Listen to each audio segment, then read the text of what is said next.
Hey everybody, welcome back to my Eurovision React Review channel. So I've just listened and reacted to Poland, and I have 3 songs still outstanding that I haven't listened to yet: Latvia, Moldova and Denmark.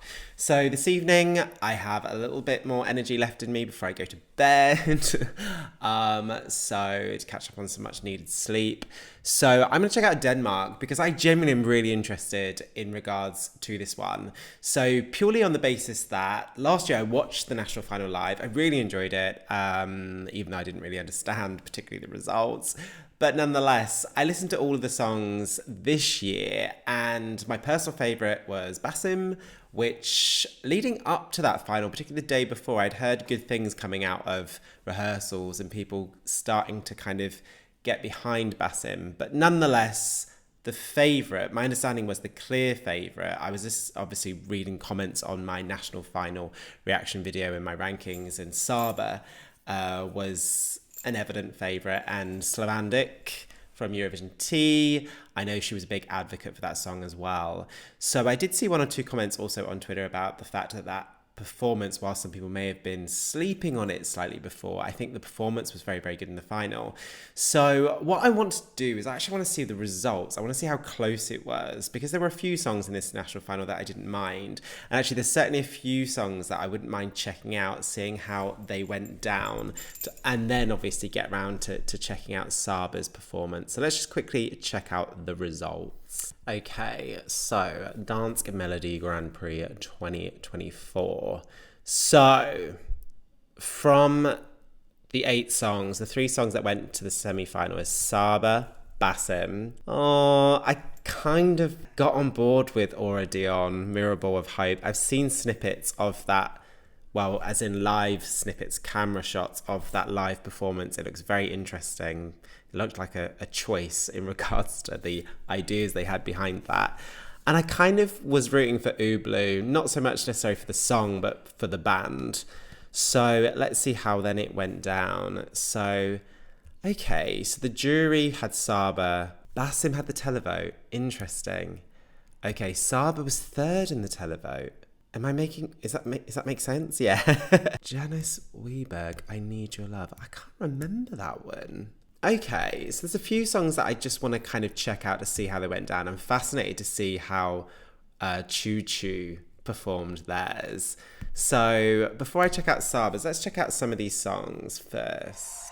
Right, let's check out Dione first, because I am fascinated with this one from the pictures I've seen on Twitter regarding this performance.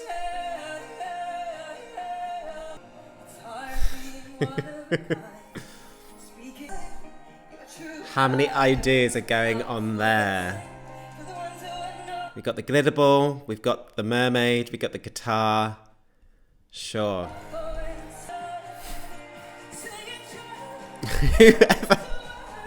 Who'd thought? Do you know what?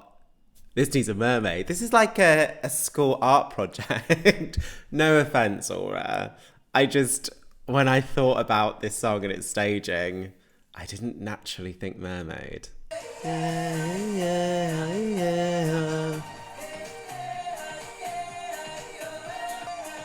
This is so bizarre. Name of love. Is she going to get off that glitter ball? I'm pretty sure she does. I'm pretty sure I've seen a picture with her in backing dancers. Unless it's not this one. No, it is.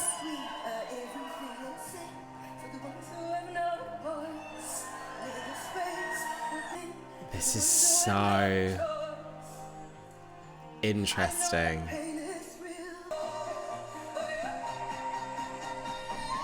Oh, look at that person in the front loving it. He's like, yes, mermaid. Yeah. There's so many ideas going on here. Yes! I want his energy. I'm going to need his energy this week to get through work. My hand. Look, it's fun, it's harmless, it's put a massive smile on my face. Do you know what? Am I shocked? Yes. Am I baffled? Certainly. Do I have any more words? Absolutely not. Right, Ublu. How did you get on?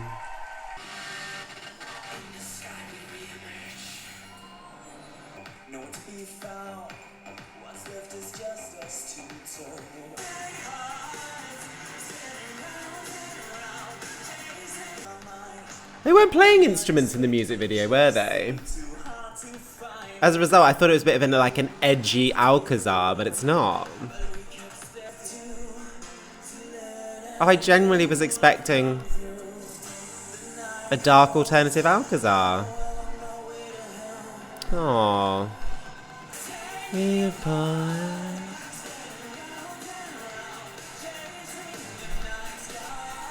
Okay.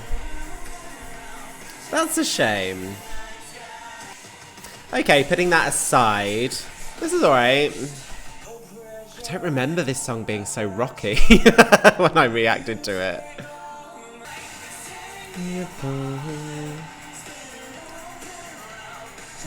In the night skies.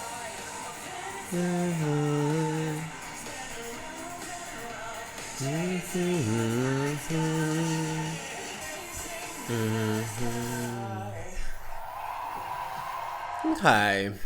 Okay. This is the song with like 5 different songs gelled together, right? Ready to go? Okay, let's do this. Okay, so this is the K-pop inspired song. This is song 1.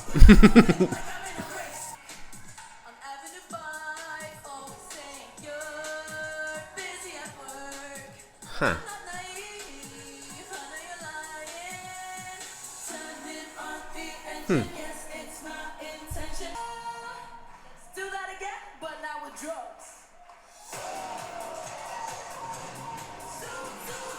Right. So now it's the J-Lo dance song. Yeah, there's a lot to take in.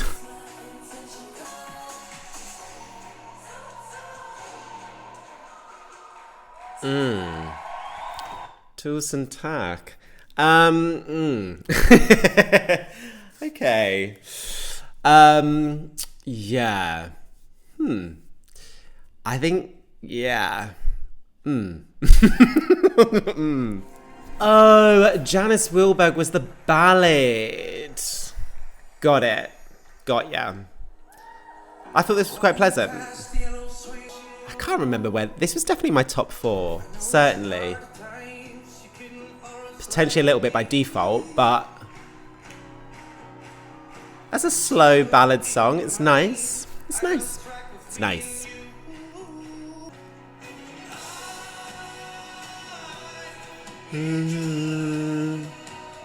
God, how many people did they want on that stage?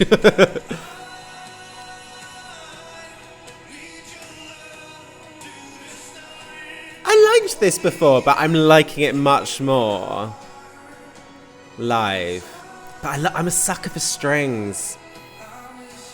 The song could be average, but if I can hear a prominent string in the production, I'm actually quite enjoying this. So this came second in the televote, right? Need your love. Oh, I quite like this. Need your love. My mum would love this. Can break my heart. Hands down, that's the best one I've listened to so far. Totally deserves its place in the super final. Right, that's my favourite so far. So 2 more left, really. My favourite Basim, and then we'll have a look at Saba. So how did Basim get on? Right, controversially, I can't see Basim's song. It's not been added to the Dansk Melodi Grand Prix official video, and there's no videos out there. That's interesting. I've just found a clip from a recap.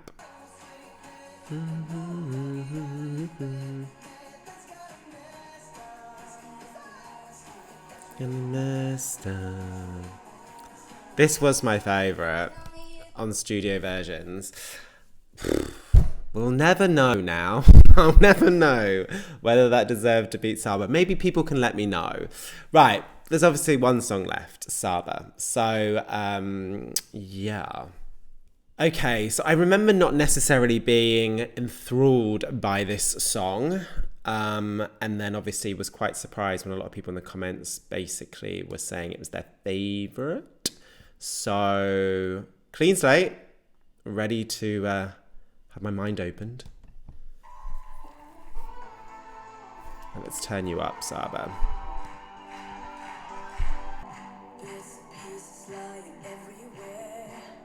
Vocally, absolutely on point. So much so it sounds like it's not live.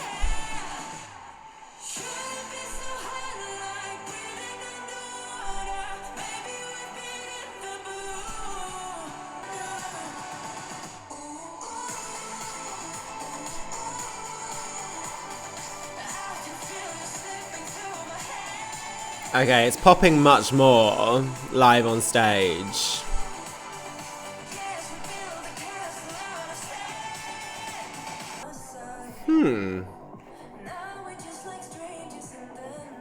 I'll give it to her. Vocally, I'm very impressed. And where other staging tonight baffled me. This staging, A, makes sense, and B, is elevating the song. I can see why this is done very well with the juries.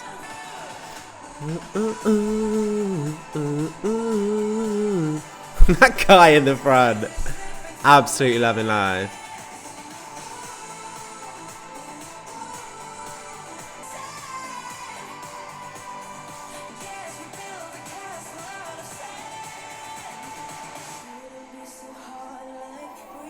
Staging is actually fairly decent.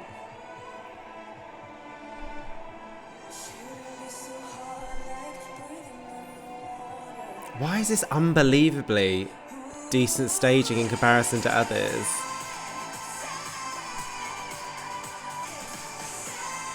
Vocally, very impressed.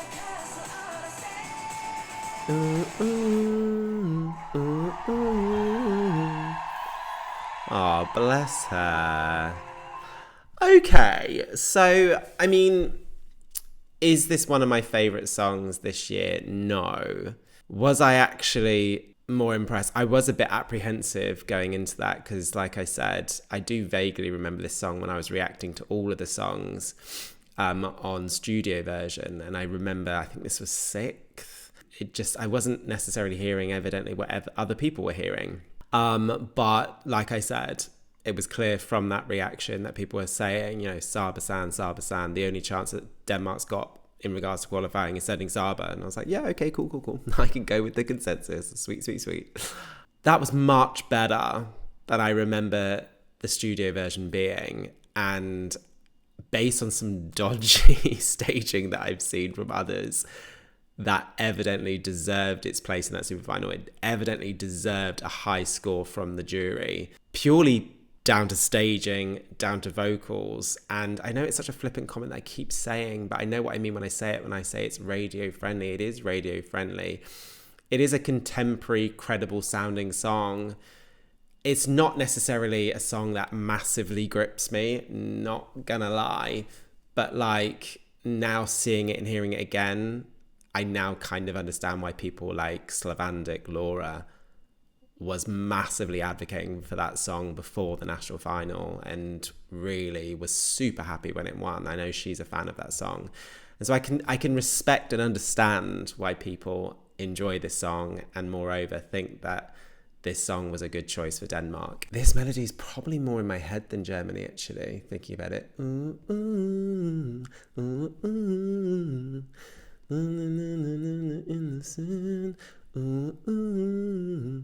But also I remember that staging, lots of decent ideas there that came together for a visually arresting 3 minutes.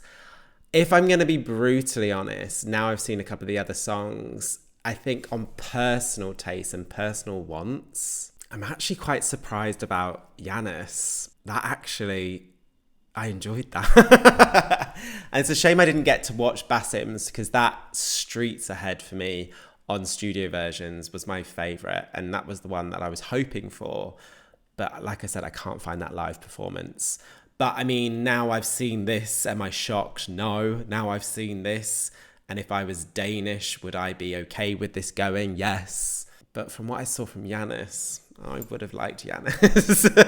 But knowing if Janus went, it probably wouldn't be competitive and probably would struggle to get out of the semi, in all seriousness, because you're going to have to halve the amount of people on that stage. And this one, I think, is going to have more of a mass appeal. And this is more contemporary feeling. So, yeah. Irrespective of what I think, what do you think? I know there's a few people from Denmark who regularly comment on my videos, so I'm curious about what you think about your song. Are you happy with your choice? And moreover, are you excited about this going to Malmo and in regards to your expectations? And everyone else, I'm curious to know what you think as well. So please do comment below. And if you're still here and you haven't subscribed to my channel, please do click the notification button so you're informed if and when I post videos. And yeah, until next time, stay safe.